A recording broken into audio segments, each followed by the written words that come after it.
It's coming along. I'm almost done. Still some glare. I got to fix some things, but I've only been in here for 6 months and I just finished this. Let's talk about Rise of the Ronin. I've been dumping a ton of hours into this game and I want to talk about it. What I do over here is I do the before you buy video on Game Ranks, and then I come over here and kind of give additional context, talk off the cuff, and tackle some of the best aspects of a game. And with Rise of the Ronin, it's two things, I think I would say. It's the combat and the setting. Now, if you can get past the game having some really outdated, pretty rough graphics, there is an incredible setting here. Pretty early on in the game, it dumps you into Yokohama, and I did touch on this a little bit in the Before You Buy video, but I want to go in depth further. Seeing this city that is like a mix of Western and Eastern cultures is just really, really cool to see. You see consulates, you see different businesses, you see completely different architectural styles. It's like a visual overload thing, from the pleasure district, which just has a ton of cool color and style to it, to just the main streets, right? Because you have some of these small wooden shops, you have brick buildings, you have like what seems to be like Christian churches, businesses, all kinds of crazy shit. And then you see Japanese flags, American flags, French flags, British flags. It really does kind of give you like that feel that like, oh wow, holy shit, this was a thing. In this game, it's like 1850s in Japan, so it's the end of the Edo period, and it's called Bakumatsu, and I think it's just a pretty interesting setting because of the cultural changes, of course, but it helps it stand out from other games that people will quickly compare this to, like something of like Ghost of Tsushima, which took place just on one specific landmass. Here, you get a lot of Japan, you get different regions, but it's a different time period. There's more technology, there's guns, and there's like real soldiers walking around from the West, and it just makes for a very, very different vibe, especially when it does boil down to being kind of like open world Wolong Fallen Dynasty in some ways. I like this more than Wolong, but I'm talking about in terms of like combat style and aggressiveness and kind of like a little bit more like over the top flashy craziness. And I think that has been jarring. I do want to touch on that. When this game was first announced, when it was shown at like a PlayStation thing stream, I don't know, I lose track. It looked interesting. It looked like mysterious and different. It was heavily compared to Ghost of Tsushima. Like it looked like it was going to have a little bit more of a slower samurai focused thing. It wasn't until later on that like the game kind of revealed itself to be like another Team Ninja Souls-like thing. So I think some people seeing that now and seeing the reviews and seeing the gameplay are like, huh, oh, that's not what I wanted. But I think if you're into Team Ninja and if you're into Neo or Wolong, and you want to see their open world spin on things, that was the gist of my review. I really, really recommend it for that. But also, I've been someone who's just been interested in Team Ninja for a long time. They've gone through people behind the scenes, a lot of changes, but like they are the folks behind Dead or Alive, the incredible Ninja Gaiden games, and then of course they shifted gears a little bit with Neo 1 and 2, and then here we are. So they've always kind of put out games that are in this weird realm of not being the most incredible games ever made, but just having their own identity and existing and filling a proper niche and finding a player base, right? And so it's been interesting over the years to see them embrace different things, embrace the Souls-like formula with Neo, experiment with that with Neo 1 and 2, and then really get kind of wild and weird and a little bit more accessible with Wolong, and now here tackle an open world thing, because the open world here does feel a little outdated, almost like the graphics. You're clearing out bases, you get a cutscene where then it shows the base change and civilians move in. It's a lot of that typical open world stuff and some pretty unforgettable loot. But man, it is like those flaws, and there are other flaws, and it's going to be like different for everybody. But for me, it's just running around and fucking killing a bunch of people with really flashy, fun, pretty addictive combat.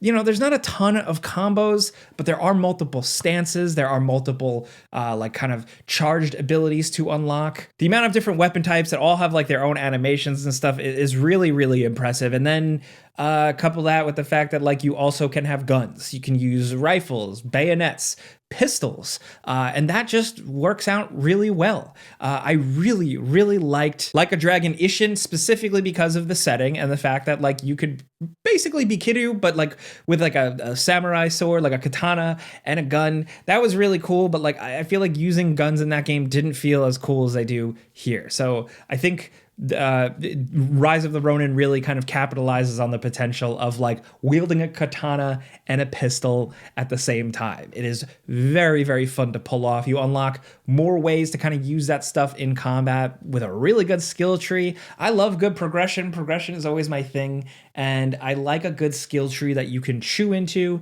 that has some depth, but also like the things you unlock actually feel meaningful, right? They don't feel like a waste of time.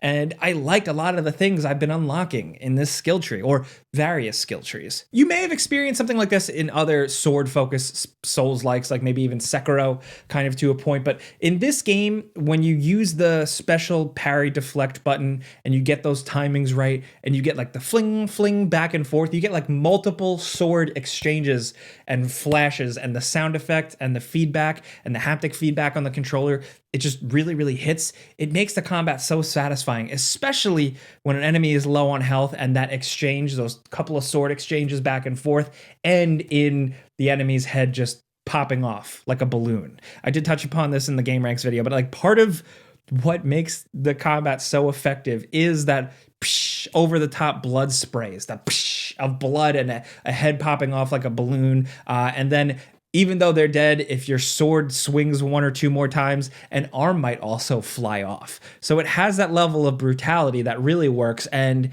especially with the fights that are over quick because they're punchy and crazy and aggressive. I'm gonna go out on a weird limb here, and it like almost especially because like at some points you're fighting like ninja-like characters in this game.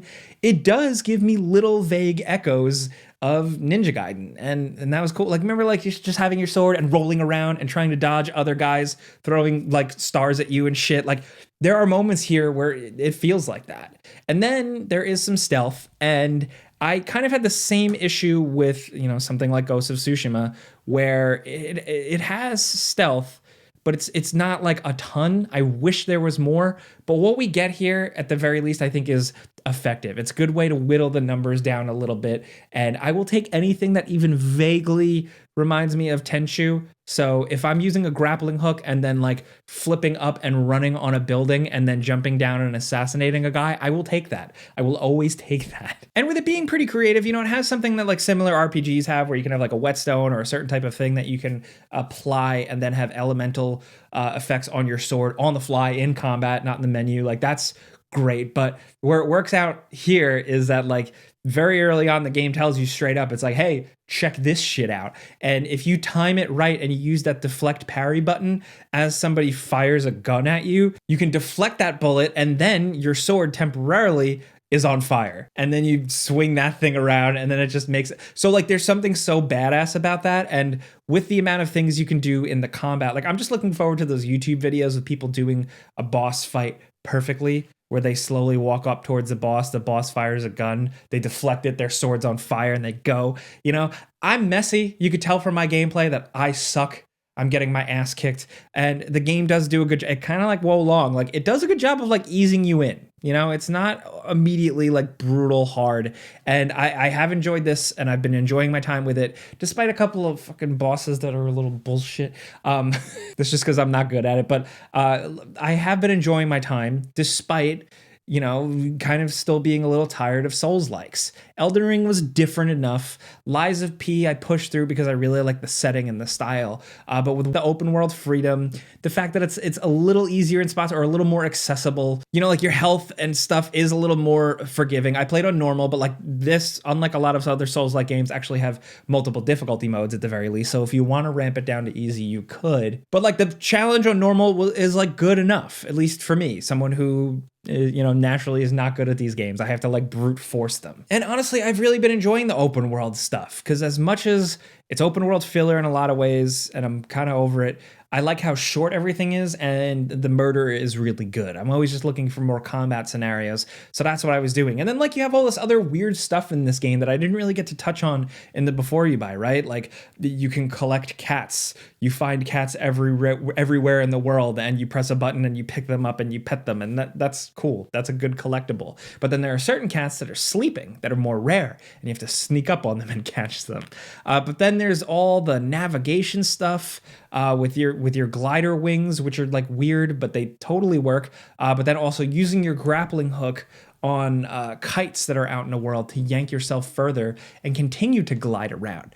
Just makes it a very interesting, different thing, especially when you're flying over like colonized cities or using a gun. This is where the game really establishes its own identity.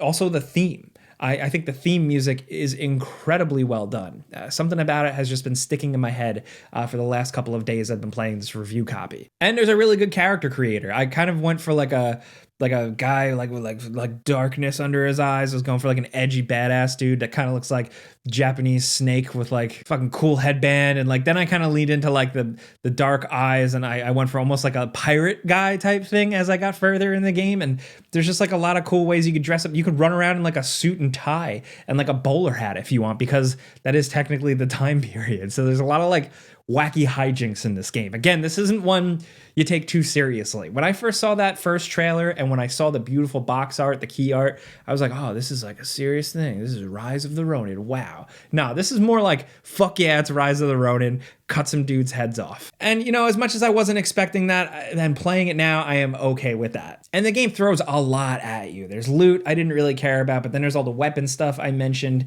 And then there's like story choices, bond systems, essentially which place you side with nets you different benefits at different shopkeepers as well, unlocks more stuff. There's like a lot here. They dump a lot. There's so many like tutorial pop-ups in the first couple of hours. The menus are like a mess, but once you kind of really sink your teeth into it all, a lot of it is pretty satisfying. The bond system is really cool, and some of the characters you get are cool. Like you get like Ryoma Sakamoto, which is like a real historic character. I don't know too much about him, but here they made him like cool and sexy, and I don't know. It's interesting. And I do want to mention that like real historical characters do pop up, and they do talk about the tensions of the time period with the shogunate and the changing regimes and the influence of the West and everything like that. Like it does tackle that stuff. So as much as it is like a fuck yeah, haha, let's cut some heads off game, there is some to it. It's just the story for me didn't have a lot of staying power in my brain. There's one aspect with the main character that it's like when you create the character at the start and another character you're allied with. I don't want to spoil anything, but essentially it makes for a pretty interesting through line, kind of a cool dynamic that I really liked. That I'll remember. The setting I'll remember. The actual story itself, you know, over time, I don't know if I'm going to really be absolutely head over heels for it, but the setting I will remember, and all the cool blood and killing and the challenge for sure. Sometimes people could take this as like an insult to the game, but in this, I don't necessarily say that, but like it is an open world, kind of easier, Wolong, Soulsborne, Team Ninja type thing. And for me, it's been a good like turn off your brain type game. I want to just run around, do some cool parry deflects, take out a base, and have some fun in this weird, wacky world. Like I did that with Ghost of Tsushima as well, but this one's a little bit more fast, brutal combat, a little like arcadey, a little more actiony, and a little less realistic. And that's been working for me, you know, despite the not memorable story, the busted graphics, the weird loot that I haven't really been enjoying, the flaws that I do take time to detail a little more in the before you buy. I still came away liking it, and liking it enough that I wanted to talk about it here a little bit more. So it's the same thing I said in the last video. I did a video on Alone in the Dark. If you want to check that out, that'll be linked somewhere. But like it's another game where like you might see reviews for this. They're kind of all over the place. Some are a little lower, a lot are in like the 7s, some are higher. seek out other opinions, because this is like a hard one to really nail down, and you got to watch some gameplay videos and listen to some other opinions to really judge for yourself, because like games are so expensive. $70 for this one in the United States. So like if you're not looking for just kind of like an open world slashy fest, you want something a little bit more thoughtful, maybe look elsewhere. But for me, this game, it just hit at the right time, right place, and I'm going to work through this and then eventually make my way to Dragon's Dogma 2, but then also Final Fantasy Rebirth. I've been like not a very good reviewer lately. I'm sorry. I've been working on some cool things behind the scenes, so keep your eyes set for that. Keep your eyes peeled for that, whatever. But I have yapped enough at this point. I wanted to get out some additional thoughts here. It's a big game. It's got a lot of overwhelming stuff it dumps at you, but it's cool. Again, I'm still talking in circles, but like I want to know what you guys think about this one. This video is going out just as the game is releasing, so if you got some first impressions, definitely hit me with them if you were jumping into it. Are you someone that like saw that first trailer and thought the game was something else and then saw new gameplay and you're like, wait, what? Like, I want to know your perspective coming into this game, whether you're playing it or avoiding it. Let's talk about this stuff. But thank you for just listening to me yap and ramble about a game. I turn on the camera. I do appreciate that. I've been doing this for a long time now, so thanks for sticking with me. But clicking the like button helps me. And I'm Jake Baldino. Subscribe because video games, pizza's on me.